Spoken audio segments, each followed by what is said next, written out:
হে প্রভু রহমান তোমারই সেরা দান নূরানী আল কোরআন নূরানী আল কোরআন। জোরে হবে না? এই জোরে হবে না সুবহানাল্লাহ? দিন তো নারে তাকবীর, নারে তাকবীর। হে প্রভু রহমান তোমারই সেরা দান নূরানী আল কোরআন নূরানী আল কোরআন নূরানী আল কোরআন নূরানী আল কোরআন। কোরআন তাই প্রমাণ দেয় নেই যে তাতে কোনো ভুল, হাকিকাত যার আয়াত সত্য পথ জ্ঞানের মূল।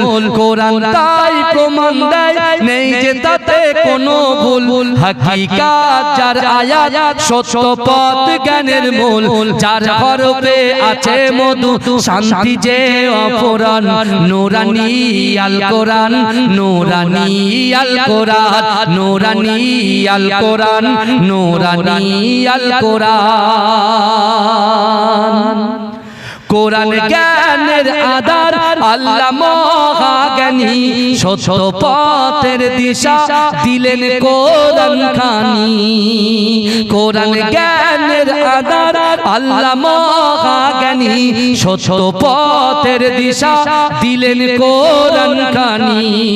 পাঠ করিলে মধুর বাণী পবিত্র হবে প্রাণ নূরানী আল কোরআন নূরানী আল কোরআন নূরানী আল কোরআন নূরানী আল কোরআন।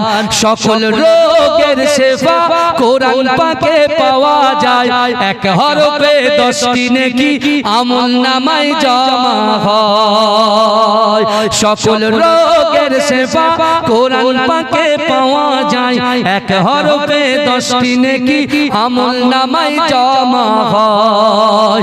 কোরআন হলো ওই শিবানী কোরআন হলো ওই শিবানী মানব জীবন বিধান নূরানী আল কোরআন নূরানী আল কোরআন নূরানী আল কোরআন নূরানী আল কোরআন। হে প্রভু রহমান তোমারই সেরা দান নূরানী আল কোরআন নূরানী আল কোরআন। আল্লাহুম্মা আমার ভাই জানেরা, হে নবী পাকের উম্মতিরা, হে নবী দেওয়ানারা, বিশ্ব নবী রাসূলুল্লাহ যখন এমন করে দিনটা মক্কার জমিনে আস্তে আস্তে আস্তে আস্তে আমার দয়াল নবী যখন প্রচার শুরু করে দিলেন, হে যুবকেরা, হে নবী পাকের উম্মতিরা, মক্কার কাফেরগুলো আমার দয়াল নবীকে এত অত্যাচার করতে লাগলো, আমার দয়াল নবীকে এত লাঞ্ছিত করতে লাগলো, আমার রাসূলুল্লাহকে এত অপমান করতে লাগলো।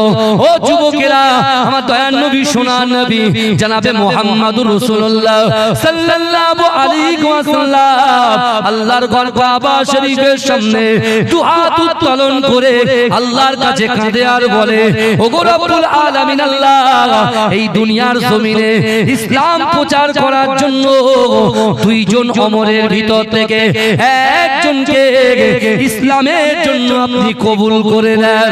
হে যুবকেরা, আবু জেহেলের নাম ছিল ওমর ইবনুল হিশাম, আর আমিরুল মুমিনিন আব্দুল্লাহ ইবনে খাত্তাব রাদিয়াল্লাহু তাআলা আনহু, আমিরুল মুমিনিন হযরত ওমর ফারুক রাদিয়াল্লাহু তাআলা আনহু, খাত্তাবের বেটা ওমর। এই দুই ওমরের জন্য আল্লাহর রাসূল যখন কাবার গিলাফ ধরে আল্লাহ পাক রব্বুল আলামিনের কাছে ক্রন্দন করেছিল।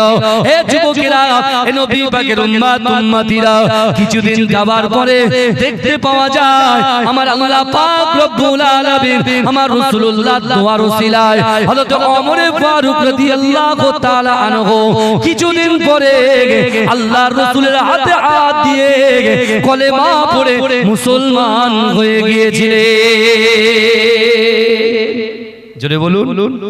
তাহলে রাসূলুল্লাহর দোয়ায় খাত্তাবের বেটা ওমর, আমিরুল মুমিনিন হযরত ওমর ফারুক রাদিয়াল্লাহু তাআলা আনহু, তিনি রাসূলুল্লাহর দোয়ার ওসিলায় ইসলাম গ্রহণ করলেন। জোরে বলুন না সুবহানাল্লাহ। রয়ে গেলেন, বাকি রয়ে গেলেন কে? ওমর ইবনুল হিশাম আবু জেহেল ভাইজান রাসূল কাবা শরীফের পাশে কোরআন তেলাওয়াত করেছে, আবু বকর সিদ্দিক জান্নাতি হয়ে গেছে। রাসূল কাবা শরীফের পাশে কোরআন তেলাওয়াত করেছে, হযরত বেলাল হুজুর জান্নাতি হয়ে গেছে। রাসূলুল্লাহ কাবা শরীফের পাশে কোরআন তেলাওয়াত করেছে, হযরতে ওমর ফারুক রাদিয়াল্লাহু তাআলা আনহু জান্নাতি হয়ে গেছে। আল্লাহর রাসূল কাবা শরীফের পাশে কোরআন তেলাওয়াত করেছে আর রাসূলুল্লাহ সাহাবারা জান্নাতি হয়ে গেছে। কিন্তু আবু জেহেল রাসূলুল্লাহর কোরআন শুনেছে কিন্তু জাহান্নামী রয়ে গেছে। তার মানে কি বলেন তো? মান্যতার অভাব, মানার অভাব। মাশাআল্লাহ আল্লাহ করে জলসা তো এভরিডে প্রত্যেকদিন হচ্ছে, কিন্তু হিদায়াতের মালিক তো আল্লাহ। কিন্তু আল্লাহ কোরআনে বলছে বান্দা ইন্নাল্লাহা লা ইউগাইয়িরু মা বিকওমিন হাত্তা ইউগাইয়িরু মা বিআনফুসিহিম। আল্লাহ বলছে ও বান্দা, যে জাত যে কওম নিজে পরিবর্তন হবার চেষ্টা করে না, আমি আল্লাহ ওই জাতি ওই কওমকে কখনোর জন্য পরিবর্তন ঘটাই না। এই যুবকেরা বিশ্বাস করো, আল্লাহ আমাদেরকে দুটো করে চোখ দিয়েছে, দুটো করে হাত দিয়েছে, পা দিয়েছে, জবান দিয়েছে, ইজ্জত দিয়েছে, যৌবন শক্তি দিয়েছে। আপনি বলেন সারা কুল কায়নাতকে আল্লাহ সৃষ্টি করেছে কুন ফায়াকুনের মাধ্যম দিয়ে। এখন আপনি বলেন যে আল্লাহ আপনার পা দিয়েছে, হাত দিয়েছে, চোখ দিয়েছে, জবান দিয়েছে, রুজি দিয়েছে, একটা বাড়ির সঙ্গে আরেকটা বাড়ি করার ক্ষমতা দিয়েছে, একটা দোকানের সঙ্গে আরেকটা দোকান করার ক্ষমতা দিয়েছে, একটা ব্যবসার সঙ্গে আরেকটা ব্যবসা করার ক্ষমতা দিয়েছে। সেই আল্লাহ কেড়ে নিতে পারে কি পারে না? কথা বলে। যদি আল্লাহ কেড়ে নেয়, আল্লাহ রাসূল আবু বকর ওমরকে বলছে তোমরা যে পেট ভরে ভক্ষণ করলে এই প্রত্যেকটা হিসাব দিতে হবে, দৈনন্দিন 3 বেলা খাই আমরা। রুজি দেনেওয়ালার মালিক কে? আল্লাহ। তাহলে আল্লাহ রুজি দিচ্ছে বলে তো আমাদের গালে যাচ্ছে।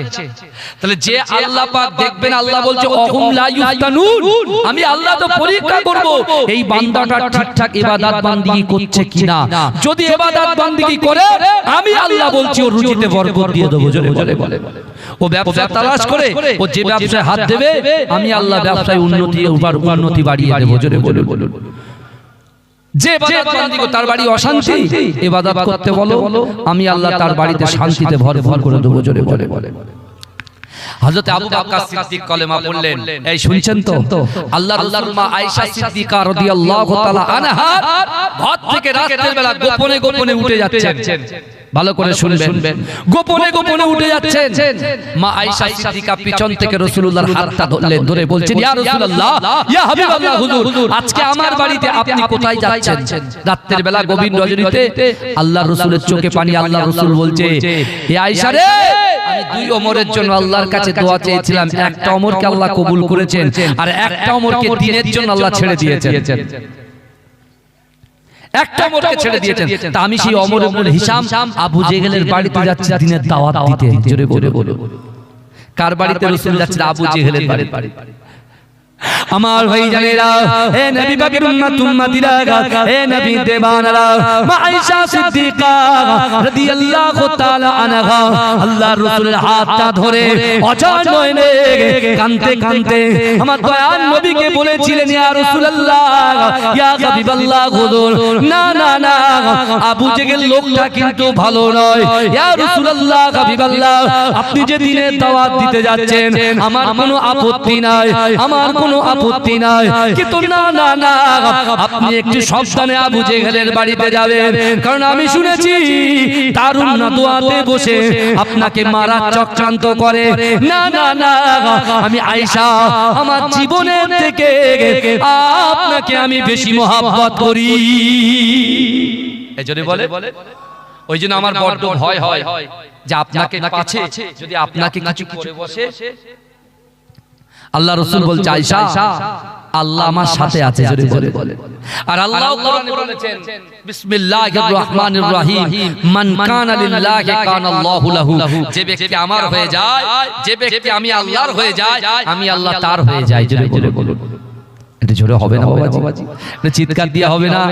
নারে তাকবীর, নারে তাকবীর। আমার বাবাজিরা, ভাইরা, বিশ্ব নবী মুস্তাফা আস্তে আস্তে যাচ্ছেন আবু জেহেলের বাড়িতে। আবু জেহেল একটা গাছের নিচে বসে বসে ফল খাচ্ছে। আল্লাহ রাসূল গিয়ে বলছে আবু জেহেল, নারে তাকবীর, মাশাআল্লাহ, নারে তাকবীর। পীরনগর দরবার শরীফ বলুন জিন্দাবাদ। আমার প্রিয় ভাই এসেছেন, আলহামদুলিল্লাহ, বুঝতে পেরেছেন। আমি গুনাহগার মাজরার দরবার থেকে এসেছি, আমার সকল ভাইদেরকে আমি দাওয়াত দিচ্ছি, চলে আসেন এই জান্নাতের বাগানে চলে আসেন। আল্লাহ বলছে, বান্দা তোমরা যারা ঈমান এনেছো তোমরা কি মনে করো আমি আল্লাহ তোমাদেরকে ছেড়ে দেব? অহুম লা ইফতানুন, আমি আল্লাহ কি পরীক্ষা করব না? পরীক্ষা কিভাবে চলছে একটু কথাগুলো শুনেন। আমার বাবাজিরা ভাইরা, বিশ্বনবী মুস্তাফা সাল্লাল্লাহু আলাইহি ওয়াসাল্লাম যখন আবু জেহেলের বাড়িতে গেলেন, আবু জেহেল ফল খাচ্ছিল। আল্লাহ রাসূল জিজ্ঞাসা করছে কি করো? বলে আমি পাথর খাই। কি বলছে? বলে পাথর খায়। আল্লাহ বলে আমার রাসূলুল্লাহর শানে বিয়াদবি, আমার রাসূলুল্লাহর শানে মুস্তাখি। আল্লাহ কি করলেন? তার ওই হাতের ফলটাকে পাথরে পরিণত করে দিলেন। জোরে বলবেন না।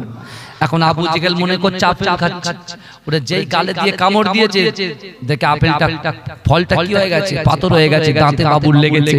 যেই লেগেছে ওই ফলটা ছুঁড়ে রাসূলুল্লাহকে আঘাত করেছে। আল্লাহ রাসূল সাল্লাল্লাহু আলাইহি ওয়াসাল্লাম বাড়িতে যায়নি, কারণ মা আয়েশা সিদ্দিকা রাদিয়াল্লাহু তাআলা আনহা কষ্ট পাবে।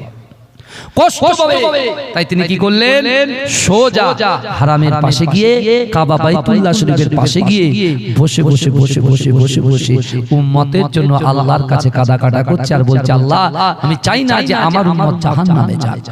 আর সেই রাসূলুল্লাহর মহব্বত ভালোবাসা আমাদের দিল থেকে দূরে সরিয়ে দিয়ে আমরা বহাল তবিয়াতে মিনি মার্কেটে ঘোরাফেরা করছি, একটা বারের জন্য চিন্তা করছি না। কিন্তু যুবকেরা, আল্লাহর রাসূলের সাহাবারা তাদের বাচ্চা, তাদের সন্তান, তাদের পুত্র কন্যাকে ছেড়ে দিয়ে আল্লাহর রাসূলের সাথ দিয়েছিল। এই দিনটা এমনি এমনি বিজয় হয়নি। দিনটা এমনি এমনি আমার আপনার বাড়িতে পৌঁছায়নি, মসলন্দপুরে এসে পৌঁছায়নি, কষ্ট করতে হয়েছে। আর আমরা তো মায়ের পেট থেকে পড়েই তো কি মুসলমান হয়ে জন্মেছি। আর একদিকে আজানের ধ্বনি, অপর কানে কিসের ধ্বনি? ইকামতের ধ্বনি শুনেছি। ওই জন্য আমরা বুঝতে পেরেছেন না? কিন্তু আমার ভাই জানেরা, হে নবী পাকের উম্মতিরা, হে নবী দেবানরা, বিশ্ব নবী রাসূলুল্লাহ সাল্লাল্লাহু আলাইহি ওয়াসাল্লাম ওই সময়টা এমন একটা সময় যাচ্ছিল, আমার দয়ার নবী রাসূলুল্লাহ দাদু আব্দুল মুত্তালিব দুনিয়া থেকে চলে গেছে, রাসূলুল্লাহ চাচা চলে গেছে, রাসূলুল্লাহর স্ত্রী মাজান খাদিজাতুল কুবরা রাদিয়াল্লাহু তাআলা আনহা চলে গেছেন।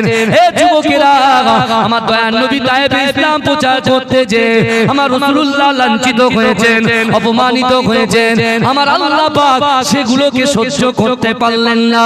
হে যুবকেরা, আমার আল্লাহ পাক রব্বুল আলামিন জিবরাইলকে বললেন, ও জিবরাইল চলে যাও চলে যাও চলে যাও, আমি আল্লাহ পাক রব্বুল আলামিন আজকের দিনে মেজবান হব, আর আমার হাবিবুল্লাহ আমার মেহমান হিসেবে আমার কাছে আসবে। এজন্য বলে যাও আমার হাবিবুল্লাহকে আমার কাছে নিয়ে আসার জন্য সব ব্যবস্থা করো, আয়োজন করো। আল্লাহ কোরআনে বললেন, সুবহানাল্লাযী আসরা বিআবদিহি লাইলাম মিনাল মাসজিদিল হারাম ইলাল মাসজিদিল আকসা। যে রজনীতে আল্লাহ পাক পবিত্র কাবা শরীফ থেকে বাইতুল মুকাদ্দাস থেকে সপ্তম আসমান ভেদ করে আল্লাহর সঙ্গে রাসূলুল্লাহ সাক্ষাৎ, আল্লাহ জান্নাত জাহান্নাম সব কিছু রাসূলকে দেখালেন। দেখিয়ে আল্লাহ পাক রাসূলকে 5 ওয়াক্তের নামাজ উপর হুকুম দিলেন। রাসূলকে ওই একই রজনীতে আবার হারাম পর্যন্ত অর্থাৎ কাবা বাইতুল্লাহ শরীফ পর্যন্ত পৌঁছে দিলেন। জোরে বলুন, এজরে বলছেন না সুবহানাল্লাহ? তাকবীর দিন না, নারে তাকবীর, নারে তাকবীর। আল্লাহর রাসূলকে যখন মেরাজ থেকে রাসূল যখন আসলেন, রাসূল হারামে অর্থাৎ কাবা বাইতুল্লাহ শরীফে ফজরের নামাজ আদায় করছেন। কিসের নামাজ? কথা বলেন। ফজরের নামাজ আদায় করছেন। আর ওই রাস্তা দিয়ে হেঁটে হেঁটে যাচ্ছে আবু জেহেল। যে আবু জেহেলের বাড়ি দিনের দাওয়াত দিতে গিয়েছিল 3 দিন 4 দিন আগে, ও হেঁটে হেঁটে যাচ্ছে, গিয়ে আল্লাহ রাসূলকে দেখে দাঁড়িয়ে গেছে, পুরো স্ট্যাচু হয়ে গেছে, এক জায়গায় স্থির, নড়াচড়া করে। হ্যাঁ, রাসূলুল্লাহ দেখে হা করে তাকিয়ে আছে। কিছুক্ষণ তাকিয়ে থাকার পরে আবু জেহেল বলছে, মুহাম্মদ কি ব্যাপার বলো তো? গত কয়েকদিন আগে তুমি দিনের দাওয়াত দিতে আমার বাড়িতে গেছো, তখন যত না সুন্দর লাগছিল, আজকে দিনে যেন মনে করছে তার থেকে উজ্জ্বলতার ভাব এবং তোমার শরীর থেকে নূর চমকাচ্ছে। জোরে বলবেন না?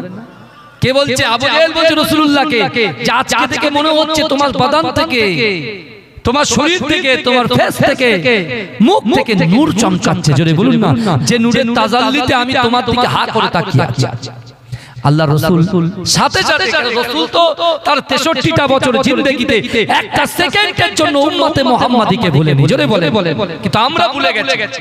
আমরা এখন মোবাইল পেয়েছি, অ্যান্ড্রয়েড সেট পেয়েছি, বুঝতে পারছেন না, অ্যান্ড্রয়েড টিভি পেয়েছি, এলইডি টিভি। ওরে বাপ রে বাপ, আমার যুবকরা এখন ফেসবুক, হোয়াটসঅ্যাপ থেকে শুরু করে আর ভিডিও কলিং থেকে শুরু করে গেলাত পিকচার ভিডিও থেকে শুরু করে যা ইচ্ছা তারা সব সেই কাজে নিয়োজিত হয়েছে। কিন্তু তারা জানে না আল্লাহ বলছে বান্দা বিসমিল্লাহির রহমানির রহিম ইন্না রাব্বাকা লাবিল মিরসাদ, নিশ্চয়ই আমি আল্লাহ আমার বান্দা বান্দীদের দিকে সতর্ক দৃষ্টি রাখি। এই শুনছেন আপনারা? আল্লাহ বলছে আমি আল্লাহ দৃষ্টি রাখি কোথায়? বান্দাদের দিকে। আল মিরসাদের ব্যাখ্যা করতে গিয়ে তাফসীর কারকরা বলছে একটা শিকারী যখন শিকার করে, বাবাজি আপনি বলুন তো ওই শিকারীটা সঙ্গে সঙ্গে শিকার ধরে না তার দিকে তাকিয়ে থাকে? তার দিকে তাকিয়ে থাকে।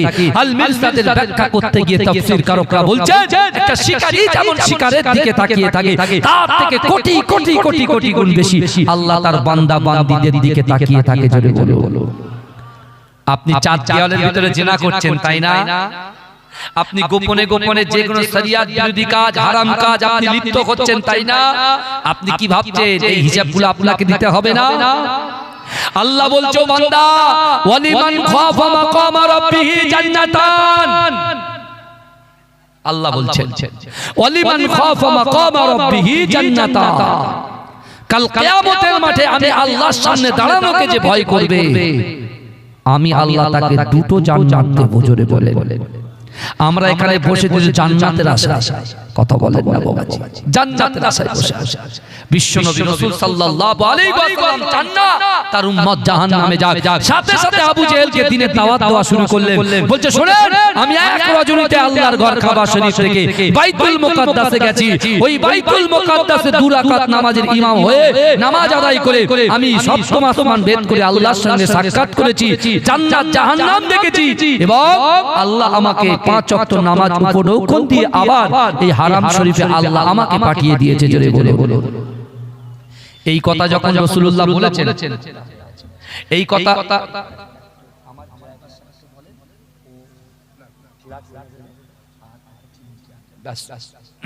আমার বাবাজিরা ভাইরা কারোর অসুবিধা হচ্ছে না তো? কিন্তু রাসূল সাল্লাল্লাহু আলাইহি ওয়াসাল্লাম এই কথাগুলো বলছেন কার সাথে? আবু জেহেলের সঙ্গে। বলতে শুনেন, আমি একই রজনীতে গেছি কোথায়? আল্লাহর ঘর কাবা বাইতুল্লাহ শরীফ থেকে বাইতুল মুকাদ্দাস। চিন্তা করে। আর আমার যুবকরা, আমার যুবকদের দোষ দিয়ে তো লাভ নেই। যদি বলেন কেন, এটা বললেই বুঝতে পারবেন। আল্লাহর রাসূল একজন সাহাবাদেরকে দেখে বলছেন, এ আমার সাহাবারা, পৃথিবীর জমিনে যত আমার উম্মত আছে সকলের ভিতরে একটা করে শয়তান আছে। এই শুনছেন তো? আল্লাহ দুটো করে ফেরেশতা দিয়েছেন আমাদের কাঁধে, তাই না? কিরামান কাতিবিন, দুটো ফেরেশতা আছে না বাবাজি? হ্যাঁ। আর ইবলিস শয়তান ও চিন্তা করেছে যে এই আল্লাহ দুটো ফেরেশতাও আছে আর আল্লাহর কাছে যে আমি পারমিশন নিয়ে রেখেছি যে আপনার বান্দা বান্দির শিরা উপশিরার ভিতরে যখন তখন যে কোনো মুহূর্তে আমি তাকে পথভ্রষ্ট করতে চাই। আল্লাহ সব পারমিশন দিয়েছে, শুধু এটুকু বলে দিয়েছে যে আমার বান্দা যদি একবার ভুল করে তওবা করে না আমি আল্লাহ তার পিছনের গুনাহ ক্ষমা করে দেব। জোরে বলে।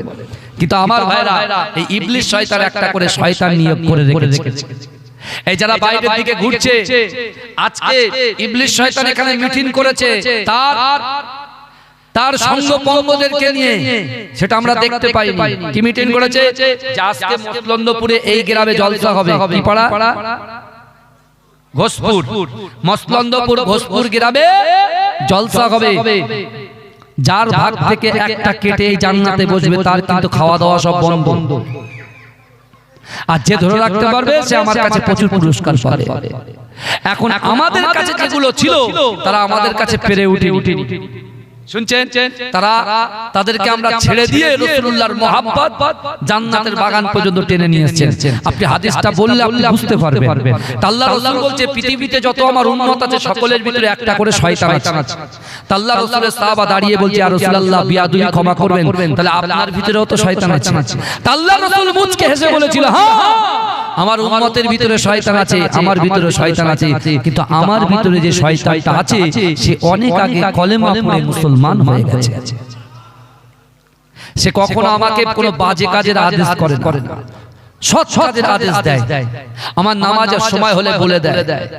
আর ভাই আমাদের কি হয়, আমাদের বলে দেখ এখন নামাজে যাসনি, চল মসলনপুর থেকে একেবারে তেতুলিয়া ব্রিজে গিয়ে চল আড্ডা মারি, ওখানে চল। এইসব জায়গায় বসে কোনো লাভ হবে না, যেসব ঘুরছে দেখতে পাচ্ছেন না। শয়তান ওদেরকে একদম কি করেছে, পুরো বিষ্টন করে ফেলেছে। দুনিয়ার লোভ লালসার ভিতরে আমরা এত আকৃষ্ট হয়ে গেছি, আমরা পুরো গাফিল হয়ে গেছি।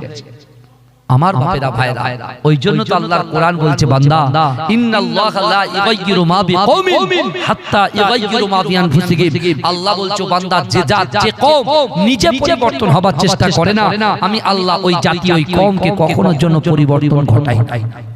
আগে আমাদেরকে পরিবর্তন হতে হবে।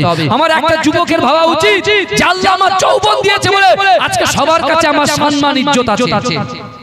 আমি আজকে পাল তবিয়াতে যা ইচ্ছা তাই করছি, কিন্তু ওই যৌবনটা যদি কেড়ে নেয়। আল্লাহ রূপ দিয়েছে, রূপ হোয়াইট কালারটা হোয়াইট দিয়েছে, একদম পুরো ফ্রেশ নিট এন্ড ক্লিন আমাদের স্কিন কালারটা দিয়েছে। এখন আমি এই কালার নিয়ে খুব বাতবাড়ি করছি, আল্লাহ ইচ্ছা করলে কেড়ে নিতে পারে কি পারে না? কথা বলেন না। আল্লাহ বলছে বান্দা আমি আল্লাহ তোকে নিয়ামত দিচ্ছি, আমি আল্লাহ তোকে রুজি দিচ্ছি, আমি আল্লাহ তোদেরকে সন্তান দিচ্ছি, আমি আল্লাহ তোমাদের পিতামাতা দিচ্ছি, তাহলে আমার জন্য তোমরা কি করছো সেটা কিন্তু আমি দেখে নেব, সেটা দেখে নেব। ওই জন্য আল্লাহ বারবার কোরআনে বলছে বান্দা ওয়াসারিউ ইলা মাগফিরাতিন মির রাব্বিকুম ওয়া জান্নাতিন আরদুহাস সামাওয়াতু ওয়াল আরদ উইদ্দাত লিল মুত্তাকিন। ভালো করে বলেন আল্লাহ বলছে বান্দা ওয়াসারিউ ইলা মাগফিরাতিন মির রাব্বিকুম, তোমরা অতি দ্রুত অগ্রসর হও আমি আল্লাহ আমার ক্ষমার দিকে। আজকে এই গ্রামবাসী 150 ঘর আমি শুনেছি, এই 150 ঘরের ছেলেগুলো যদি একটা একটা করে এখানে বসে, এখানে জায়গা দেওয়া যাবে না। কিন্তু আমার ভাইরা আল্লাহ বলছে বান্দা ওয়াসারিউ, তোমরা প্রতিযোগিতা করো, অতি দ্রুত অগ্রসর হও আমি আল্লাহ আমার ক্ষমার দিকে।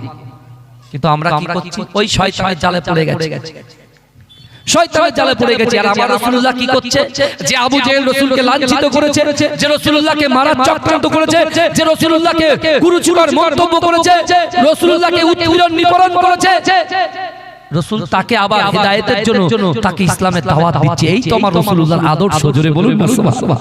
সে বলছে শোনো আল্লাহ আমাকে আজকে রাতের বেলা একই রজনীতে আল্লাহর ঘর কাবা শরীফ থেকে বাইতুল মুকাদ্দাস থেকে সপ্তম আসমান ভেদ করে আল্লাহ জান্নাত জাহান্নাম দেখিয়ে আবার আল্লাহ 5 ওয়াক্তের নামাজ উপলক্ষে দিয়ে আমাকে আবার হারামে পাঠিয়েছেন। যেই বলেছে আবু জেহেল বলছে তুমি তো দেখছি পাচ্ছি বড় মিথ্যাবাদী, জোরে বলুন নাউযুবিল্লাহ। এই আমার রাসূলকে বলছেন মিথ্যাবাদী, আবার বলছে শোনো এটা কি করে সম্ভব। আমি আবু জেহেল বাইতুল মুকাদ্দাসে আমার জিন্দেগিতে আমি বহুবার গেছি, যে বাইতুল মুকাদ্দাসে যেতে 30 দিন আসতে 30 দিন সময় লাগে, আর সেই বাইতুল মুকাদ্দাসে তুমি এক রজনীতে আল্লাহর ঘর কাবা শরীফ থেকে বাইতুল মুকাদ্দাস আর বাইতুল মুকাদ্দাস থেকে সপ্তম আসমান ভেদ করে আল্লাহ জান্নাত জাহান্নাম দেখে আবার আপনি পুনরায় কি করে আসেন সেটা তোমার মাথায় আসে না। আপনি মিথ্যা কথা বলছেন, আপনি মিথ্যাবাদী। রাসূলুল্লাহকে কুরুচিকর মন্তব্য রাসূলুল্লাহ একের পর এক আঘাত দেওয়া কথা বলে তিনি তখন চিন্তা করছেন আমি একদিন বলেছিলাম আবু বকরকে ঠিক মুহাম্মদ রাসূলুল্লাহর পাশ থেকে সরিয়ে দেব, তাই তিনি ছুটতে শুরু করেছেন। আমার ভাই জানেরা, হে নবী পাকের উম্মতিরা, হে নবী দেবানারা, ওই সময় আবু জেহেল ছুটে আবু বকরের বাড়ির দিকে যেতে লাগলেন।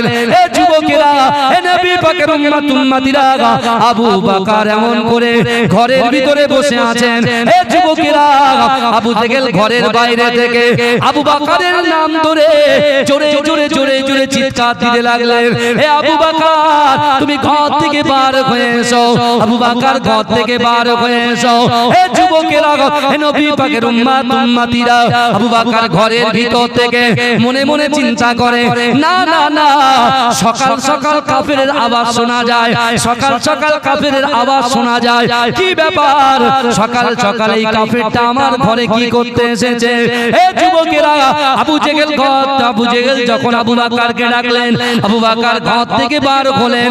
হে যুবকেরা, হে নবী পাকের উম্মত উম্মতিরা, ওই সময় আবু বকরকে সামনে রেখে আবু জেহেল বলতে লাগলো, ও আবু বকর, তুমি যে রাসূলুল্লাহকে মহব্বত করো, তুমি যে রাসূলুল্লাহকে ভালোবাসো, তুমি যে রাসূলুল্লাহর জন্য নিজের জীবনটাকে দিতে রাজি আছো, তোমার ওই মুহাম্মদ মুস্তাফা কত মিথ্যুক তুমি জানো? তুমি তো একজন শিক্ষিত মানুষ, এডুকেটেড পারসন। না না না, তুমি শোনো শোনো, ও আবু বকর তুমি শুনে নাও, তোমার নবী নাকি আল্লাহর ঘর কাবা শরীফ থেকে বাইতুল মুকাদ্দাস থেকে সপ্তম আসমান ভেদ করে আল্লাহ জান্নাত জাহান্নাম দেখে একই রজনীতে আবার আল্লাহ পাক হারাম শরীফে পাঠিয়েছে। ও আবু বকর তুমি বিচার করো দেখি।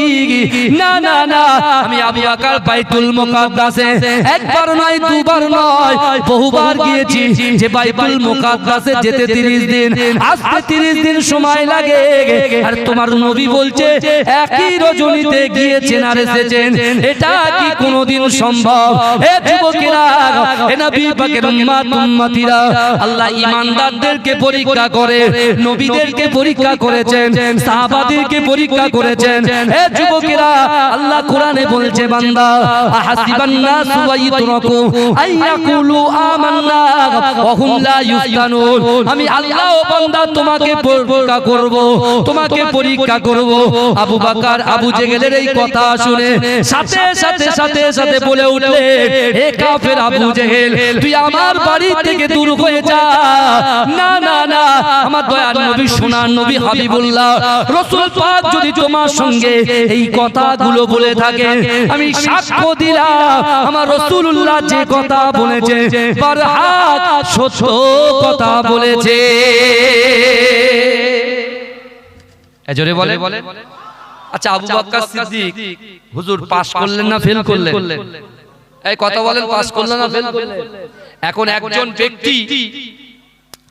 ব্যক্তি সে কি করে, সকাল হয় ফজরের নামাজে এক মুরব্বি তাড়াতাড়ি ওযু করে যেই আযান শুনেছে আসসালাতু খায়রুম মিনান নাও, তাড়াতাড়ি করে ওযু করে ঘর থেকে বার হয়ে গেছে, হাতা গুটাচ্ছে, মসজিদ যত কাছে আসছে হাতা গুটিয়ে গুটিয়ে যাচ্ছে, কারণ দেরি হয়ে যাচ্ছে তো।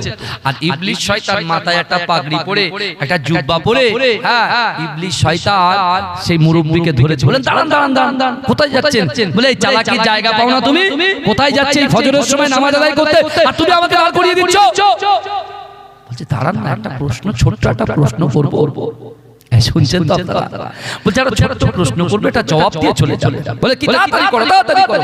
তো ইবলিস শয়তান একটা ছোট্ট শিশির নিয়ে দাঁড়িয়েছিল, উনি বলছেন মুরব্বিকে, বলবে আপনি বলেন তো এই পুরো কুল কায়নাতটা, পুরো পৃথিবীটা, পুরো কুল কায়নাতটা আল্লাহ পাক যদি ইচ্ছা করে এই শিশিরের মধ্যে বন্দী করতে পারে?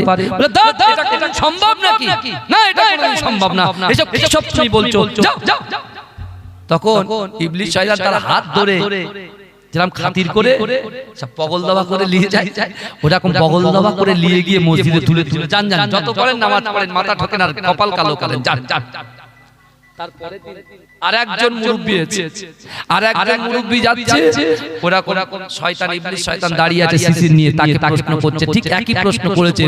দ্বিতীয় দিনের মুরব্বি বলছে, আমার আল্লাহ পুরো পৃথিবীটা কুন ফায়াকুনের মাধ্যমে সৃষ্টি করেছেন, আমার আল্লাহ যদি ইচ্ছা করে পুরো পৃথিবীটা এই বোতল বন্দী করে নিতে পারে। জোরে বলে। আচ্ছা, প্রথম দিনে যিনি যে জবাবটা দিয়েছেন তিনি পাস করেছেন না ফেল করেছেন? ফেল করেছে। আর দ্বিতীয় দিনে যে পাস করেছে, তাহলে প্রথম দিনে যিনি ইবাদত বান্দি করছেন না জেনে বুঝে আল্লাহর দরবারে যাবে বলে মনে হয়? হ্যাঁ, ঈমান কি জিনিস দেখেন। আবু বকরকে আবু জেহেল বলেছে রাসূলুল্লাহর হাতে হাত দিয়ে কলেমা পড়ে মুসলমান হয়েছে, ও বসে বসে নিয়ত করেছে যে মুহাম্মাদুর রাসূলুল্লাহ থেকে আমি পৃথক করে দেব। কিন্তু ও এসে বলছে সত্যি এটা একটা যুক্তি আছে। কি যুক্তি? যে বাইতুল মুকাদ্দাসে যেতে 30 দিন আসতে 30 দিন সময় লাগে, এখন যাবে কি করে? এটাকে সুলাইমান আলাইহিস সালাতু ওয়াস সালামের কথা হাওয়া শুনতো। হাওয়া, এই যে ঝড় হয় দেখেছেন বাবাজি, হাওয়া শুনতো, তারপরে পাখিরা কথা বলতো, পিঁপড়ে কথা বলতো, সব শুনতে পারতো। তা নবী সুলাইমান আলাইহিস সালাম নিজের দরবারে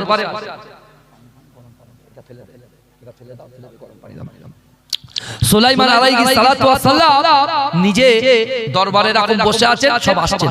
তো একটা যুবক ছেলে বাজারের ব্যাগ নিয়ে হনপন করে ছুটছে, সবার মাঝখান দিয়ে এসে সুলাইমান আলাইহিস সালামের কানে বলছেন, হুজুর আমাকে বাঁচান।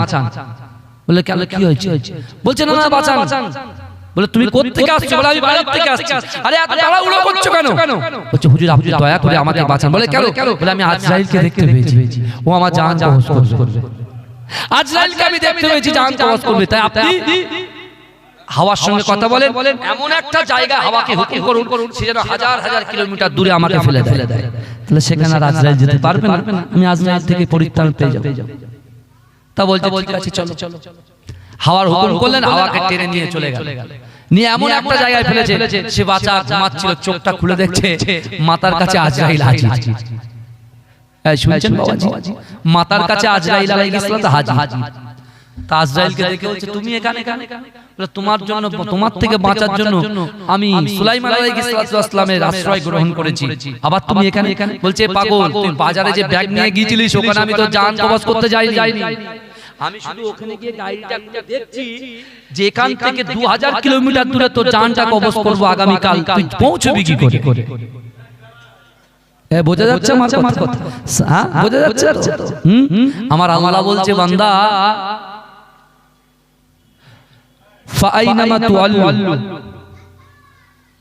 ফাসাম্মা ওয়াজহুল, ফাআইনামা তুআল্লু ফাসাম্মা ওয়াজহুল।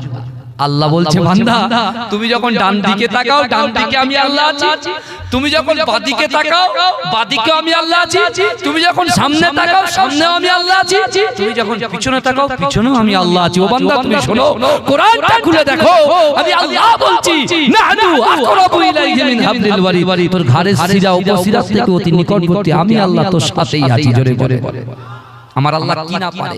এখন আবু জেহেল গিয়ে বলছে আবু বকর তুমি বলো দেখি যে বাইতুল মুকাদ্দাস যেতে 30 দিন আসতে 30 দিন লাগে, তোমার নবী বলছে একই রজনীতে। আমার ভাই জানেরা, এ নবী পাকের উম্মতিরা, এ নবী দিওয়ানারা, ওই সময় আবু বকর বলেছিল হে আবু জেহেল কাফের, তুই আমার বাড়ি থেকে দূর হয়ে যা, আমার রাসূল যে কথা বলেছে বারআত সত্য কথা বলেছে। এ যুবকেরা, এ নবী পাকের উম্মতিরা, ওই সময় আবু বকর সিদ্দিক রাদিয়াল্লাহু তাআলা আনহু ছুটে আল্লাহর ঘর কাবা শরীফের সামনে হাজির হলেন। না আবু বকর চিন্তা করে আমার রাসূলুল্লাহ একা আছে, আমার রাসূলুল্লাহকে কত লাঞ্ছিত করেছে, আমার রাসূলুল্লাহকে কত অপমান করেছে, আমার রাসূলুল্লাহর সাথে আমি আবু বকর না মিলিত হওয়া পর্যন্ত আমার কলিজাটা ঠান্ডা হবে না। এ যুবকেরা, এ নবী পাকের উম্মতিরা, তাও বকর সিদ্দিক দিয়ে দেখে আমার দয়ার নবী রাসূলুল্লাহ সিজদায় পড়ে উম্মত বলে কাঁদে। আমার ভাইজানেরা, এই সময় আবু বকর রাসূলুল্লাহর পিঠে একটু হাত দিলেন। আল্লাহ রাসূলের পিঠে হাত দেওয়ার সাথে সাথে আমার রাসূলুল্লাহ মাথা তুলে দেখে আবু বকর সিদ্দিক হাজির হয়েছে। আমার বিশ্ব নবী রাসূলুল্লাহ সাল্লাল্লাহু আলাইহি ওয়াসাল্লাম আবু বকর সিদ্দিককে জড়িয়ে ধরলেন। আল্লাহ রাসূল কাঁদতে কাঁদতে বলে আবু বকর, আবু জেহেল আমাকে অপমান করেছে। এই সময় আবু বকর বলেছিলেন ইয়া রাসূলুল্লাহ হাবিবাল্লাহ, আপনি কাঁদবেন না, আমি আবু বকর বলছি আপনি আবু জেহেলকে যে কথাগুলো বলেছেন সে আমার কাছে সব কিছু বলেছে, কিন্তু আমি তাকে অ্যানসার দিয়েছি, উত্তর দিয়েছি যে আমার দয়ার নবী সোনার নবী যে কথা বলেছে বারআত সত্য কথা বলেছে। জোরে বলে চিৎকার দিয়ে হবে না সুবহানাল্লাহ। বলছে ইয়া রাসূলুল্লাহ আপনি যেটা বলেছেন আবু জেহেল যেটা ও নিজে থেকে আমাকে বলেছে আমি সেটা মেনে নিয়েছি এবং বলেছি আমার রাসূল সত্য বলেছে। জোরে বলে এই যে আবু বকর সিদ্দিক রাদিয়াল্লাহু তাআলা আনহু এই কথাটা যে তিনি বলেছেন, বিশ্বনবী রাসূল সাল্লাল্লাহু আলাইহি ওয়াসাল্লাম, এই শুনছেন তো, বিশ্বনবী রাসূল সাল্লাল্লাহু আলাইহি ওয়াসাল্লাম এত খুশি হয়েছে, এত খুশি হয়েছে, রাসূল খুশি হয়েছেন বলে আল্লাহ আবু বকরের উপরে খুশি হয়ে গেছে।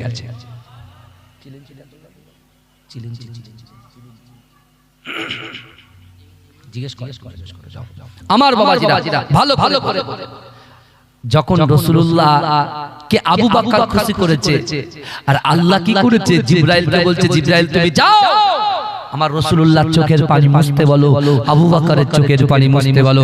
আবু বকর যেমন রাসূলকে খুশি করেছে, আর আমি আজকে রাসূলুল্লাহর ওসিলায় আবু বকরকে খুশি করব, কারণ জিবরাইল তুমি গিয়ে হাবিবুল্লাহকে গিয়ে বলো আপনাকে খুশি করার জন্য আমি আবু বকরের নামের পাশে আমি আল্লাহ সিদ্দিক উপাধি দিয়ে দিলাম। এজন্য বলে, আচ্ছা বাবাজি বলেন তো সিদ্দিক মানে কি? সিদ্দিক মানে সত্যবাদী। আল্লাহর রাসূল সাল্লাল্লাহু আলাইহি ওয়াসাল্লাম আবু বকরকে বলছে, আবু বকর তুমি খুশি হয়ে যাও, আল্লাহ তোমার নামের পাশে সিদ্দিক উপাধি দিয়ে দিয়েছেন। জোরে বলেন। আবু বকর রাসূলুল্লাহ হাতটা ধরে বলছে, ইয়া রাসূলুল্লাহ আপনি তো আল্লাহর জান্নাত দেখেছেন, জান্নাত কত সুন্দর, আপনি জাহান্নাম দেখেছেন, জাহান্নাম কত ভয়াবহ, কিন্তু ইয়া রাসূলুল্লাহ ইয়া হাবিবাল্লাহ হুজুর আপনি একটু জান্নাত জাহান্নামের আলোচনা করেন, আমরা সাহাবারা বসে বসে শুনি।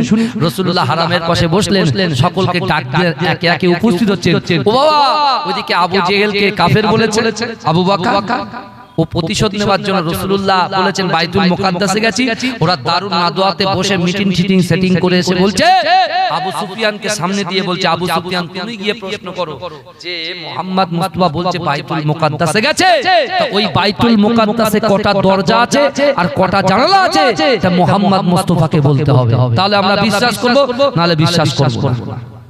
এই শুনছেন আপনারা?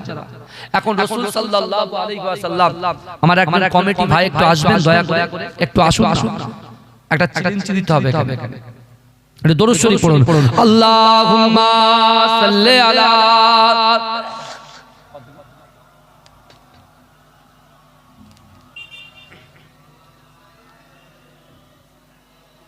সাল্লি আলা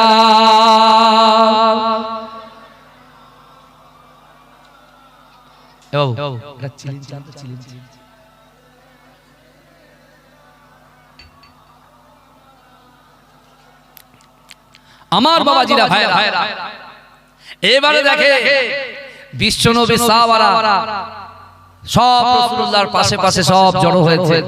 রাসূলুল্লাহ মেরাজের ঘটনা খুলে বলবে রাসূল কি হয়েছে। এমন তো অবস্থা আবু সুফিয়ান এসে রাসূলুল্লাহকে আগে আগে বলছে, মুহাম্মদ আপনার ওমরকে কিন্তু শান্ত থাকতে বলেন, ওমরকে শান্ত থাকতে বলেন, মাথা গরম যেন না করে, একটা প্রশ্ন করব জবাব দেবেন, চলে চলে এই শুনছেন? রাসূলুল্লাহ বলছে কি প্রশ্ন? বলছে আপনি বলেন, আপনি তো বলেছেন আবু জেহেলকে যে আপনি বাইতুল মুকাদ্দাসে গেছেন, বাইতুল মুকাদ্দাসে যেতে 30 দিন আসতে 30 দিন সময় লাগে, আর আপনি বলেছেন একই রজনীতে আপনি গিয়েছেন আর এসেছেন। এখন আপনি বলেন ওই বাইতুল মুকাদ্দাসের দরজা কটা আর জানালা কটা, যদি আপনি এটা বলতে পারেন তাহলে আমরা বলবো এটা ঠিক, না হলে ঠিক। আল্লাহ রাসূল আবু বকর সিদ্দিকী হাত ধরলেন, আবু বকর সিদ্দিকের হাতটা ধরে আল্লাহ রাসূল বলছে, আবু বকর কি প্রশ্ন করে? আচ্ছা আপনারা বলেন তো বাবাজি, যখন আমরা মসজিদে নামাজে যাই আল্লাহু আকবার বলে তাকবীরে তাহরিমা বেঁধে কটা দরজা, কটা জানালা, কটা ফ্যান, কটা আপনার এসি আছে, হ্যাঁ কোথায় ঝিঝি বসে আছে, কোথায় পোকা বসে আছে, কত কটা টিকটিকি আছে, এটা দেখি নাকি আমরা? এই কথা বলেন না। আল্লাহ রাসূল বলেছে তোমরা খুশু খুশুর সঙ্গে নামাজ পড়ো, তাই না? আর আমরা তো নিয়ত বাদলে মনে হয় যে মশলা মাখাতে হবে, নিয়ত বাদলে মনে হয় এখানে এই জিনিসটা করতে হবে, এইসব কত কিছু মনে পড়ে কি পড়ে না? কথা বলে হ্যাঁ বলে বিবি চলে গেল জানাজা নামাজে, একজনের বাড়ি মাইয়াতকে দেখতে, আমার বিবি গেল, আলমারির চাবিটা রাখবো কোথায়, ঘরের চাবিটা রাখবো কোথায়, তো বলা হয়নি, মোবাইলও তো নেই কাছে, এসে তো খ্যাচ খ্যাচ করবে ঘরের বাইরে দাঁড়িয়ে থাকবে, খুব টেনশন, নামাজ পড়তে টেনশন করছে। ওই জন্য বলছি এই সব চিন্তা ভাবনাগুলো আপনার দিমাগ থেকে, মেমোরি থেকে দূর হবে, বেশি বেশি করে ইস্তিগফার পড়বেন। বুঝতে পেরেছেন? বেশি বেশি করে সূরা ইখলাস পড়বেন, কারণ অন্ধকার কবরে আপনার সাথে আপনার গাড়ি আপনার বাড়ি কিছু যাবে না। এই কবরে না আপনার তিনটে জিনিস যাবে, তিনটে জিনিস কবর পর্যন্ত যাবে। কোন পর্যন্ত যাবে বলে? কবর পর্যন্ত। কি কি যাবে?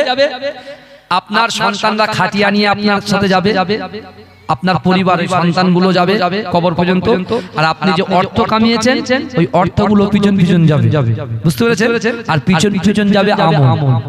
তিনটে জিনিস যাবে। যখন আপনাকে কবরে দাফন করা হবে আপনার সন্তান চলে আসবে আপনাকে রেখে, আপনার সম্পত্তি আপনাকে রেখে চলে আসবে, শুধু রয়ে যাবে আমলটা। শুনছেন আপনারা? রয়ে যাবে কি বাপ? আমল। তাহলে সে আমল আপনি কতটা করেছেন? আপনারা এমন একটা জায়গায় বসবাস করছেন, বিশ্বাস করুন আমরা বুঝি, আমরা জানি, কিন্তু ভাইজান 5 ওয়াক্ত নামাজটা আপনি আদায় করেন। কারণ রাসূলুল্লাহ আজ থেকে 1500 বছর আগে তিনটে আমল সাহাবাদেরকে শিক্ষা দিয়েছিলেন, আর রাসূলুল্লাহ গর্জন দিয়ে বলেছিল, হে আমার সাহাবারা তোমরা শোনো, এই তিনটে আমল যদি তোমাদের ভিতরে থাকে, আমি রাসূলুল্লাহ জবান থেকে যে কথা বলি আসমানের উপরে আল্লাহ কথাটাকে কবুল করে নেয়। হে আমার সাহাবারা, এই তিনটে জিনিস তোমরা যদি পালন করতে পারো, তোমরা যদি মানতে পারো, তোমাদের জিন্দেগিতে অসম্ভব জিনিসকে আমার আল্লাহ সম্ভব করে দেবে। জোরে বলা যাবে? কি কি আল্লাহ রাসূল কোরআনে আয়াত বলেছিলেন? ইয়া আইয়ুহাল্লাযীনা আমানুত্তাকুল্লাহ, আল্লাহর ভয়। কুল ইন কুনতুম তুহিব্বুনাল্লাহা ফাত্তাবিউনি ইউহিব্বুকুমুল্লাহ। হে নবী আপনি বলুন, যারা আমি আল্লাহ আমাকে ভালোবাসতে চায়, আমাকে ভালোবাসার আগে আপনাকে ভালোবাসে। আপনিটা হচ্ছেন বিশ্ব নবী, আখিরি জামানার নবী, ইমামুল আম্বিয়া, খাতামান নবিয়িন, হাবিবুল নবীবে তাবিব, জনাবে মুহাম্মদুর রাসূলুল্লাহ। জোরে বলেন না সুবহানাল্লাহ। এক আল্লাহর ভয়, দুই রাসূলুল্লাহর মহব্বত। কোরআন শরীফ দেখেন 82 জায়গায় আকিমুস সালাত, নামাজ কায়েম করো। আল্লাহ বলছে, বান্দা তোমার অন্তরের কথা, মনের কথা, কষ্টের কথা, সুখের কথা, সব কথা তুমি আমি আল্লাহর কাছে নামাজের পার্টিতে এসে শেয়ার করো। আমি আল্লাহ, তুমি যে নিয়ত করবে আমি আল্লাহ তোমার নিয়ত পর্যন্ত পৌঁছে দেবো। জোরে বলে। সাহাবারা এই সকল আমলগুলো নিয়ে, আল্লাহর রাসূলের একজন সাহাবা ছিল, ঘোড়া সাহাবা, এক পায়ে ভর করে হাঁটতো, এক পায়ে ভর করে হাঁটতো, কোনদিন নামাজ মিস করতো না, রাসূলুল্লাহর পিছনে নামাজ আদায় করতো। আল্লাহ মা দুটো করে পা দিয়েছে। আমাদের মসজিদে যাওয়ার সময় হয় না, মাঠে গিয়ে খেলার সময় হয়, মর্নিং ওয়াক করার সময় হয়, বুঝতে পারছেন না? স্কুলে সব জায়গায় যাওয়ার সময় হয়, কিন্তু আল্লাহর ঘর মসজিদে যাওয়ার সময়টা আমাদের হয় না। কিন্তু বাবাজি বিশ্বাস করুন, একটা মোমবাতি জ্বালিয়ে দিয়ে সামনে বসিয়ে দেবেন, দেখবেন কিছুক্ষণ পরে মোমবাতিটা অদৃশ্য হয়ে গেছে। আমার বাবাজিরা ভালো করে বোঝেন, আল্লাহ রাসূল সাল্লাল্লাহু আলাইহি ওয়াসাল্লাম আবু বকরকে বলছে, আবু বকর এটা কি করে সম্ভব? আমি রাসূল যখন বাইতুল মুকাদ্দাসে গেছি, সকল নবী পয়গম্বররা আমার জন্য অপেক্ষায় রত, আর সেই সময় আমি শুধু জিজ্ঞাসা করলাম যাবো কোথায়? বলছে এগিয়ে যান, এগিয়ে যান, এগিয়ে যান, এগিয়ে যান, এগিয়ে যান। এগিয়ে যেতে যেতে যেতে একেবারে মিম্বারের সামনে দাঁড়িয়ে গেছি। জোরে বলে। আমার রাসূলুল্লাহ ইমাম, আর পিছনে যারা দাঁড়িয়ে আছে তারা হয়ে গেল মুক্তাদি। জোরে বলে। আমার রাসূল ইমাম, আর যত পয়গম্বর এসে তারা মুক্তাদি। জোরে বলে না সুবহানাল্লাহ। হ্যাঁ, রাসূলুল্লাহ। আচ্ছা, ইমামের জায়গায় কি থাকে ভাই? এরকম ফাঁকা থাকে, ডান দিক বাদি এরকম আঁশ টাইপের পড়া থাকে না, রাসূল দেখবে কি?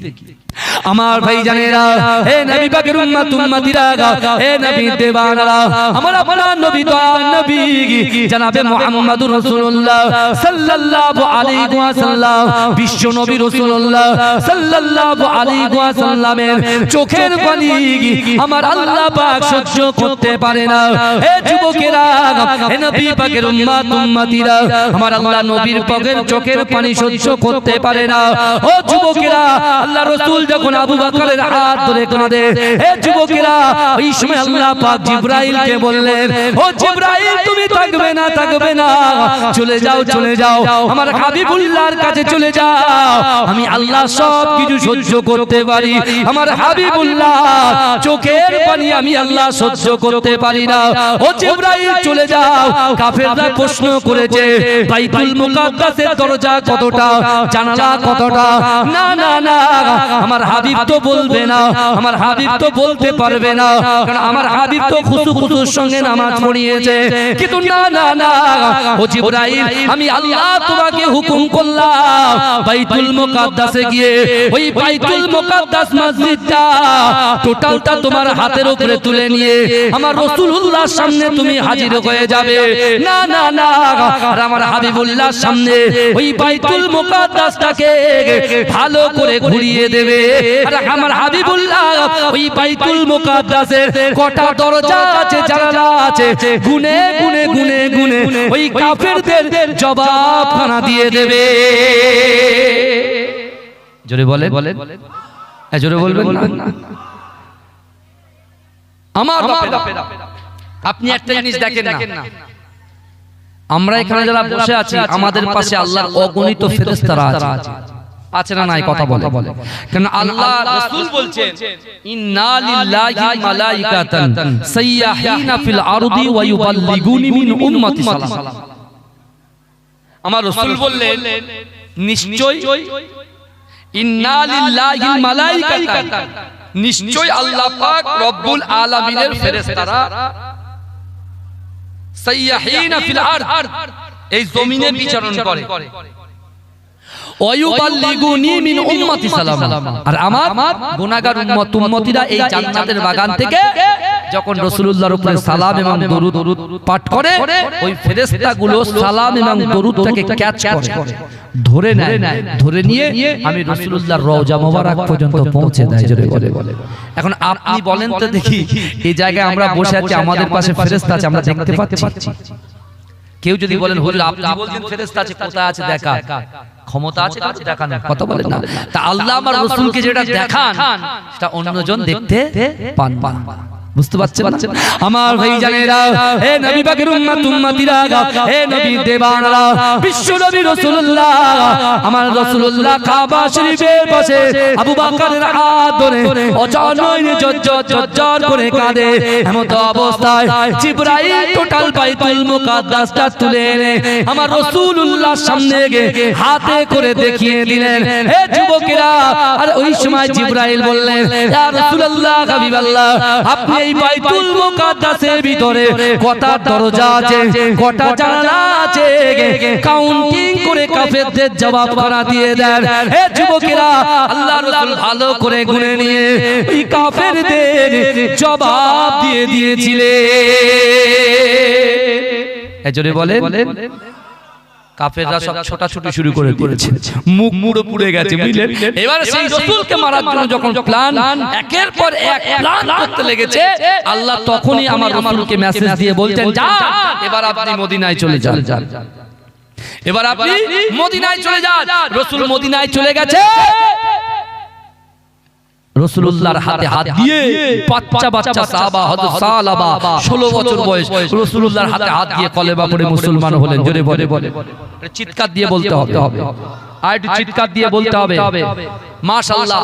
আমার ভাইরা ভালো করে বোঝেন, আল্লাহর রাসূলের 18 বছরের একজন সাহাবা হযরত তালহা, সেও রাসূলুল্লাহর হাতে হাত দিয়ে কলেমা পড়ে মুসলমান হয়ে গেলেন। জোরে বলে, রাসূল যখন মক্কায় অত্যাচারিত মধ্যে লিপ্ত, রাসূল যখন মক্কার মানুষরা রাসূলকে অত্যাচারের পর অত্যাচার করতে লাগলেন, সেই সময় মদিনাতে কিছু লোক তারা তাদের ভিতরে সংকল্প ছিল এবং তারা বারবার আল্লাহকে বলতো, আল্লাহ যতদিন মুহাম্মদ মুস্তাফাকে না দেখব, তার হাতে হাত দিয়ে কলেমা পড়ে মুসলমান না হব, ততদিন পর্যন্ত আপনি মৃত্যু দেবেন না। এই ওমর ইবনুল জামু এক পায়ে খোলা সে প্রতীক্ষায় ছিলেন, তাকেও রাসূলুল্লাহ হাতে হাত দিয়ে কলেমা পড়ে মুসলমান বানালেন। জোরে বলে, রাসূলুল্লাহ মক্কা ছেড়ে মদিনায় চলে আসলেন। মদিনাতে এসে আমার দয়ার নবী মুস্তাফা সাল্লাল্লাহু আলাইহি ওয়াসাল্লামের হাতে হাত দিয়ে একে একে সাহাবারা বাঁধতে বহু সাহাবা আল্লাহর রাসূলের সান্নিধ্যে এসে বসে গেছে। জোরে বলুন না সুবহানাল্লাহ। এই জোরে বলা যাবে না। এবার রাসূলুল্লাহর বাড়ির খাদেমা মালিক ইবনে সিনান, এই শুনছেন, মালিক ইবনে সিনানের আম্মা জান আল্লাহর রাসূলের বাড়ির খাদেমা ছিলেন। তিনি একদিন রাসূলুল্লাহকে পর্দার ভিতর থেকে বলছে, ইয়া রাসূলুল্লাহ, আমি আপনার বাড়ির খাদেমা, আমার একমাত্র ছেলে মালিক ইবনে সিনান সে কাফেরদের সঙ্গে ওঠা বসা করে, তার চাল চলন ওঠা বসা সব কাফেরদের সঙ্গে। ইয়া রাসূলুল্লাহ, ইয়া হাবিবাল্লাহ, হুজুর আপনি তো মুহাম্মদ মুস্তাফা, আপনাকে আল্লাহ সৃষ্টি না করলে কুল কায়নাত সৃষ্টি করতেন না। ইয়া রাসূলুল্লাহ, বিয়াদবি ক্ষমা করবেন, যদি আমার মালিক ইবনে সিনানের জন্য, আমার একমাত্র সন্তানের জন্য যদি একটু দোয়া করে দিতেন, সে আপনার পাশে এসে কাফেরদের ছেড়ে দিয়ে, হ্যাঁ ইহুদিদের ছেড়ে দিয়ে সে আপনার সান্নিধ্যে এসে কলেমা পড়ে যদি মুসলমান হতো, আমি আমার দিলটা অনেক ধন্য হয়ে যেত। জোরে বলে আল্লাহ কোরআনে বলছেন, এই শুনেন, আল্লাহ কোরআনে বলছেন, বান্দা ফালা তাকুল্লাহুমা উফিউ ওয়ালা তানহারহুমা ওয়া কুল্লাহুমা কওলান কারীমা। আল্লাহ বলছে, বান্দা তোমাদের আচার আচরণে, তোমাদের ব্যবহারে তোমাদের পিতামাতা যেন উফ শব্দ না করে। আজকে আব্বু আম্মু সকালে বলে স্কুলে যাও, আমরা আমাদের বাচ্চাগুলো কথা শোনে না, বলছে তুই যা। মা বাপকে এখন তুই তুই করে কথা বলছে, বুঝতে পারছেন না কি সমাজ আজকে আমাদের সামনে চলে আসলো। পরিবর্তন করতে হবে। আপনি নামাজ পড়েন না বলে আপনার ছেলেটাও নামাজ পড়ে না, আপনি কোরআন তেলাওয়াত করেন না বলে আপনার ছেলেটা মেয়েটাও কোরআন তেলাওয়াত করে না, আপনি পর্দা করেন না বলে আপনার মেয়েও পর্দা করে না। আপনি একদম বলুন, আমি আপনাকে আজকে একটা মেসেজ দিই, আগামী কাল ফজরের, আগামী কাল মাগরিবের নামাজে আপনি নামাজটা পড়বেন তো। আমি জাস্ট বলছি, আপনার বাড়ির ওই 4.5 বছর, 6.5 বছর, 8.5 বছরের ছেলেগুলো নামাজের মাসাল্লায় যখন আপনি দাঁড়াবেন, দেখবেন ও মায়ের ওন্নাটা নিয়ে বিছিয়ে আপনি যেভাবে আল্লাহু আকবার করছেন, আপনি নাভি বরাবর হাত বাঁধবেন আর ও এরকম করে দাঁড়াবেন, দেখবেন আপনি। তার মানে কি, আপনি যেটা ওকে শিক্ষা দেবেন ও সেটাই শিখবে। বুঝতে পারছেন না? যেটা শিক্ষা দেবেন সেটাই শিখবে। কিন্তু আমার বাবাজিরা একটু ভালো ভালো বোঝার চেষ্টা করেন। রাসূলুল্লাহর দরবারে রাসূলুল্লাহর বাড়ির খাদেমা মালিক ইবনে সিনানের আম্মা জান রাসূলুল্লাহর কাছে দোয়া চেয়েছিলেন, আর আল্লাহর রাসূল দু হাত তুলে মালিক ইবনে সিনানের জন্য দোয়া করেছিলেন। জোরে বলুন, জোরে বলবেন না? এই মালিক ইবনে সিনানের জন্য রাসূল যখন দোয়া করেছিলেন, রাসূলুল্লাহ দোয়া করার কিছুদিন পর দেখা যাচ্ছে মালিক ইবনে সিনান টুকটুক করে রাসূলুল্লাহর সামনে এসে তাশাহুদের হালাতে বসে গেছেন। জোরে বলে এই জোরে বলা যাবে না ভাই, তাকবীর দিন তো, নারে তাকবীর, এই নারে তাকবীর। আচ্ছা, কারা কারা রাসূলকে ভালোবাসেন একটু হাত তোলেন দিন, সবাই দেখি হাত তোলেন। রাসূলকে ভালোবাসেন তো? তাহলে রাসূলুল্লাহর জন্য জোরে জোরে সুবহানাল্লাহ বলতে পারবেন? এই রাসূলুল্লাহর জন্য জোরে জোরে সুবহানাল্লাহ বলতে পারবেন? আগে বলেন। আমিও হাত তুলবো, আপনারাও হাত তুলবেন, আর গলার যত জোর আছে জোরে সুবহানাল্লাহ বলবেন। পিছনের ভাইদেরকেও বলছি, পিছনে সেই রাস্তার ধারে যারা দাঁড়িয়ে আছে, যাবার দরকার নেই, ওখান থেকে হাতটা তুলে জোরে জোরে সুবহানাল্লাহ বলতে পারবেন? কথা বলেন। হুম্মা সাল্লি আলা।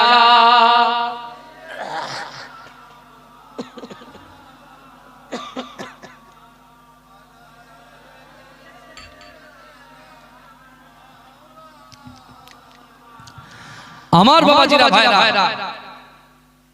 বিশ্বনবী রাসূলুল্লাহ দোয়া করলেন কার জন্য? মালিক ইবনে সিনানের জন্য। আল্লাহ দোয়াটাকে কবুল করে নিলেন। মালিক ইবনে সিনান এসে রাসূলুল্লাহর সামনে রাসূলুল্লাহকে বলছে, ইয়া রাসূলুল্লাহ, আমি আর কাফেরদের সঙ্গে থাকতে চাই না, আমি আপনার হাতে হাত দিয়ে কলেমা পড়ে মুসলমান হয়ে যেতে চাই। জোরে বলে মালিক ইবনে সিনানকে আল্লাহ রাসূল হাতে হাত দিয়ে কলেমা পড়িয়ে দিয়ে, এই কলেমা পড়িয়ে দেওয়ার পরে বিশ্বনবী রাসূল সাল্লাল্লাহু আলাইহি ওয়াসাল্লামের সামনে মালিক ইবনে সিনান বসে বসে আল্লাহ রাসূলকে প্রশ্ন করলেন, ইয়া রাসূলুল্লাহ, ইয়া হাবিবাল্লাহ, হুজুর, এখন তো আমি আপনার হাতে হাত দিয়ে কলেমা পড়ে মুসলমান হয়েছি, আমার করণীয় কি? আমরা যারা এখানে বসে আছি, যারা আমরা ঈমান এনেছি, মুসলমান হয়েছি, এখন আমাদের করণীয় কি এটাও জেনে নেন। মালিক ইবনে সিনানকে আল্লাহ রাসূল বলছেন, বুনিয়াল ইসলামু আলা খামসিন, ইসলামের 5টা স্তম্ভ আছে, কলেমা, নামাজ, রোজা, আর কি আছে? কলেমা, নামাজ, রোজা, আর কি? হজ আর যাকাত। বুঝতে পেরেছেন? আল্লাহ রাসূল বলছে, কলেমা, নামাজ, রোজা পড়ো, আর সাহেবে নিসাব যদি হও, যাকাত দাও, আর হজে যাওয়ার পয়সা, অর্থ সম্পদ যদি তাকে হজ করো। মালিক ইবনে সিনান বলছে, ইয়া রাসূলুল্লাহ, ঠিক আছে, আমি এগুলো মানব, কিন্তু আপনি এখন কি করবেন? তা আল্লাহ রাসূল বলছে, আমি এখন জিহাদে যাব, ইসলামের ঝান্ডা উত্তোলন করার জন্য, কোরআন পালন করার জন্য, শরিয়াত শেখানোর জন্য আমি এখন জিহাদে যাব। তা মালিক ইবনে সিনান বলছি ইয়া রাসূলুল্লাহ আপনি আমাদের নবী আর আমি আমার জীবনের থেকে আপনাকে এখন এই মুহূর্তে বেশি ভালোবাসি, জোরে বলুন সুবহানাল্লাহ। কিন্তু ইয়া রাসূলুল্লাহ আপনি বলছেন জিহাদে যাবে বাড়ি বসে বসে নামাজ আদায় করবে, এটা কি সম্ভব? না, আমিও মালিক ইবনে সিনান আপনার সঙ্গে জিহাদে যাব, কিন্তু আমি আপনার সামনাসামনি যাব, আপনি আমার পিছনে যাবেন। কারণ দূর থেকে যখন কাফেররা আপনাকে অ্যাটাক করতে যাবে সর্বপ্রথম তিনটে এসে আমার গায়ে লাগবে, জোরে বলুন। মালিক ইবনে সিনান আম্মা জানের কাছে গেলেন, আম্মা জান আমি রাসূলুল্লাহর সঙ্গে জিহাদে যাব। আম্মা জান ভালো করে একটু আদর করে নিয়ে একমাত্র বেটা, যে বেটার জন্য রাসূলুল্লাহর কাছে দোয়া চেয়েছিল, আল্লাহ সেই বেটাকে ইহদিনাস সিরাতাল মুস্তাকিমের রাস্তায় দাঁড় করিয়ে দিয়েছে, জোরে বলুন। সবাই যার যার বাড়ি থেকে সবাই জিহাদে যাচ্ছে, কারোর বউ কারোর সন্তান তার আব্বুকে একটু আদর করে নিচ্ছেন, কেন বহুদিন পরে আসবে, জিহাদে গিয়ে আবার ফিরে আসবে কি আসবে না, বুঝতে পারছেন আমার ভাইজানেরা? হে নবী পাকের উম্মত উম্মতিরা, হে নবী দেবানারা, ওই সময় রাসূলুল্লাহ সাল্লাল্লাহু আলাইহি ওয়াসাল্লাম মালিক ইবনে সিনান সহ আল্লাহ রাসূলের সাহাবারা জিহাদে পার হয়ে গেলেন। হে যুবকেরা, জিহাদে গিয়ে আল্লাহ রাসূলের সাহাবারা একে একে এক একজন কাফেরকে জাহান্নামে পাঠায়। কিন্তু না না না, হঠাৎ করে জিহাদের ময়দানে আওয়াজ উঠে গেল, না না না, আল্লাহর রাসূলের মুহাব্বতের সাহাবা হযরত মালিক ইবনে সিনান শহীদ হয়ে গিয়েছে। মালিক ইবনে সিনান সে এমন করে মারা গিয়েছে, শহীদ হয়ে গিয়েছে। হে যুবকেরা, আল্লাহর রাসূলের দরবারে আল্লাহর রাসূলের কাছে অন্য সাহাবারা এসে আল্লাহর রাসূলকে বলতে লাগলেন, ইয়া রাসূলুল্লাহ হাবিবাল্লাহ, কিছুদিন আগে যে যুবক ছেলেটা আপনার হাতে হাত দিয়ে কালেমা পড়ে মুসলমান হয়েছে, ওই মালিক ইবনে সিনান শহীদ হয়ে গিয়েছে, তার লাশটা অমুক জায়গায় পড়ে আছে। হে যুবকেরা, হে নবী পাকের উম্মত উম্মতিরা, বিশ্ব নবী রাসূলুল্লাহ সাল্লাল্লাহু আলাইহি ওয়াসাল্লাম যুদ্ধ কমপ্লিট হলো, জিহাদ কমপ্লিট হয়ে গেল। জিহাদ কমপ্লিট হয়ে যাবার পরে আল্লাহ রাসূল যখন মদিনার দিকে ব্যাক করছেন, হে যুবকেরা, যাদের বাড়ি থেকে পিতাগুলো গিয়েছিল, সন্তানগুলো গিয়েছিল, মায়ের কোল থেকে সন্তানগুলো গিয়েছিল, মা দাঁড়িয়ে আছে, স্ত্রী দাঁড়িয়ে আছে, সন্তান দাঁড়িয়ে আছে, কখন আমার আব্বা জান আসবে? এদিকে মালিক ইবনে সিনানের আম্মা জান আল্লাহর কাছে কাঁদে আর বলে, ইয়া আই রাব্বি আল্লাহ, না না না, আমার একমাত্র সন্তান মালিক ইবনে সিনান জিহাদে গিয়েছে, আল্লাহ আমার সোনা মানিকটা কখন আমার বুকে ফিরে আসবে, আমার কাছে আসবে, আমি তাকে একটু তার কপালে চুমা দেব। হে যুবকেরা, হে নবী পাকের উম্মত উম্মতিরা, আল্লাহ রাসূল জিহাদ থেকে সকল সাহাবার সামনে সামনে আল্লাহ রাসূল এগিয়ে আসে। মালিক ইবনে সিনানের আম্মা জান আল্লাহ রাসূলকে সালাম দিয়ে জিজ্ঞাসা করলেন, ইয়া রাসূলুল্লাহ হাবিবাল্লাহ, আমার মালিক ইবনে সিনান কোথায়? আমার মালিক ইবনে সিনান কখন আমার বুকে আসবে? হে যুবকেরা, আল্লাহর রাসূল তো জানেন মালিক ইবনে সিনান শহীদ হয়ে গিয়েছে, কিন্তু না না না, আল্লাহর রাসূল বলছে না, আমি যদি তার সন্তানের মৃত্যুর সংবাদটা তার মায়ের কাছে দিয়ে দিই, তাহলে হয়তো বিশ্ব নবী রাসূলুল্লাহ সাল্লাল্লাহু আলাইহি ওয়াসাল্লাম মনে মনে চিন্তা করছে তার মা বড় কষ্ট পেয়ে যাবে, মা হয়তো এমন করে দুর্বল হয়ে যাবে, হয়তো মারাও যেতে পারে। হে যুবকেরা, হে নবী পাকের উম্মত উম্মতিরা, আল্লাহর রাসূল ওই সময় মালিক ইবনে সিনানের আম্মা জানকে বললেন, না না না, আপনার সন্তান কেমন আছে কি আছে, আমার পিছনে আবু বকর আসছে, ওই আবু বকরকে আপনি একবার জিজ্ঞাসা করুন, আবু বকর সব কিছু আপনাকে জানিয়ে দেবে। আমাকে জিজ্ঞাসা করছেন, আপনি সবর করুন, ধৈর্য ধরুন, আমার পিছনে আমার আবু বকর আসছে, ওই আবু বকর আপনার সন্তানের সংবাদটা আপনার কানে দিয়ে দেবে। এই শুনছেন তো নাকি? ভালো ভালো করে আল্লাহ বলছেন, যার ভিতরে আল্লাহর ভয় রাসূলুল্লাহর মহব্বত থাকে, নামাজের পাটিতে যা চায় আল্লাহ তাকে দেন, অর্থাৎ তার অসম্ভব জিনিসগুলোকে আল্লাহ সম্ভব করে দেন। ভালো করে বুঝবেন। এখন বিশ্বনবী রাসূলুল্লাহর পিছনে আসছেন কে? সিদ্দিক আকবর হযরত আবু বকর সিদ্দিক রাদিয়াল্লাহু তাআলা আনহু। মালিক ইবনে সিনানের আম্মা জান আবু বকর সিদ্দিককে বলছে, আবু বকর, আমার সন্তান কই? আমার সোনা মানিকটা কই?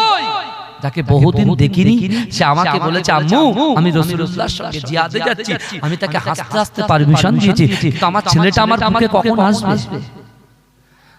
তা আবু বকর সিদ্দিক বলছে আম্মা জান রাসূলুল্লাহ আপনাকে কিছু বলেনি, খবরটা দেয়নি? বলছে না, কোনো খবর দেয়নি, আমাকে কিছু বলেনি। আমাকে বলছে আবু বকরের কাছে জিজ্ঞাসা করুন।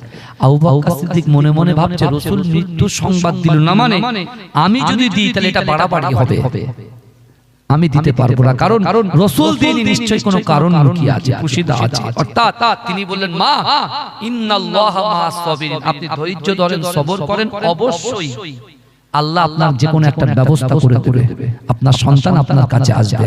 বলে হযরত আবু বকর সিদ্দিক রাদিয়াল্লাহু তাআলা মাকে কোরাস করে বেরিয়ে সোজা মসজিদে নববী শরীফের সামনে গিয়ে হঠাৎ করে মনে পড়ছে যে আমরা তো রাসূলুল্লাহকে সংবাদ দিয়েছিলাম মালিক ইবনে সিনান তো ইন্তেকাল হয়ে গেছে। হুজুর আসছে,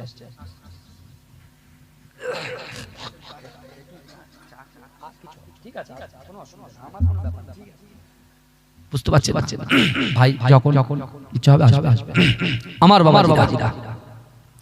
আল্লাহ রাসূল সাল্লাল্লাহু আলাইহি ওয়াসাল্লামের সাহাবা হযরত আবু বকর সিদ্দিক তিনি চিন্তা করছেন যে আমি তো মিথ্যা কথা বলে ফেললাম।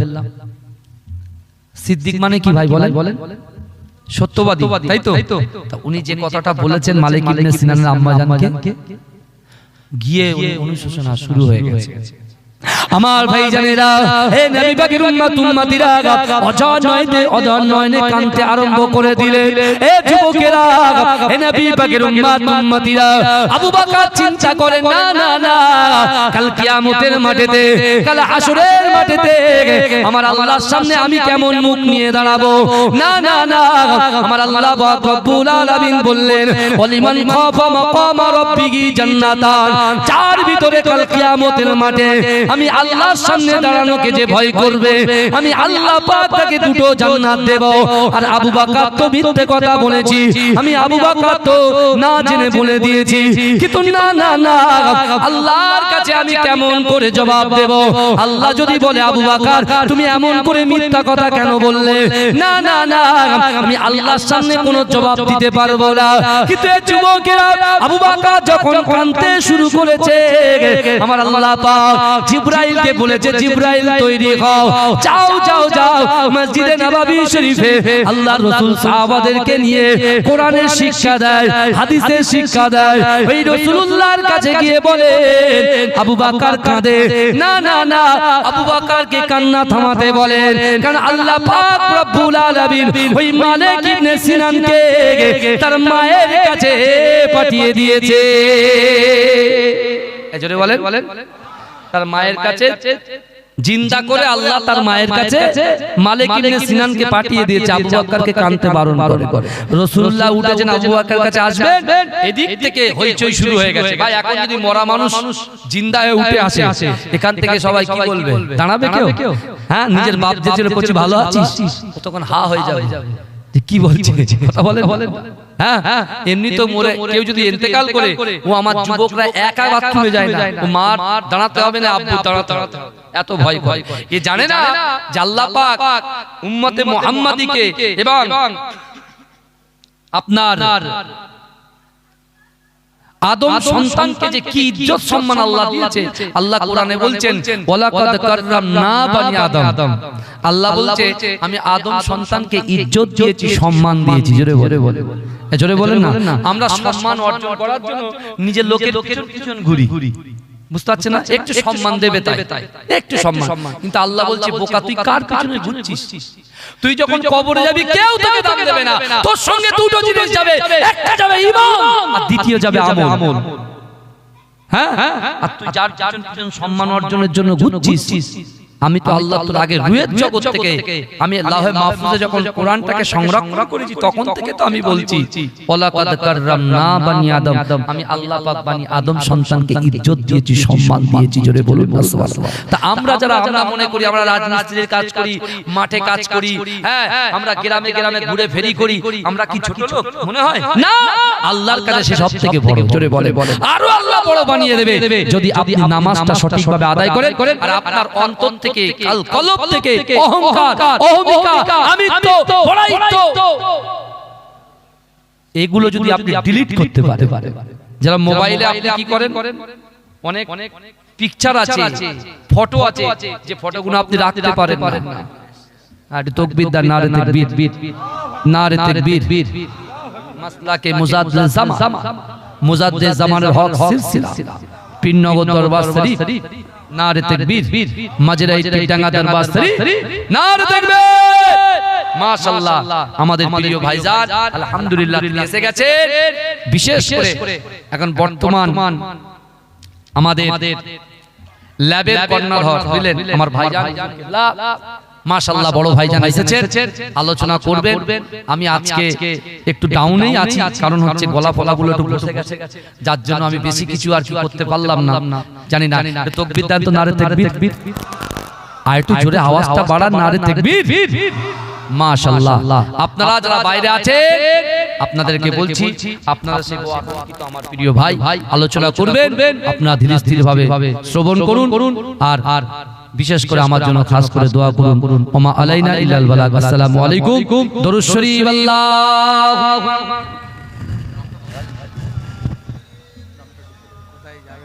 আমি এখান থেকে যাব,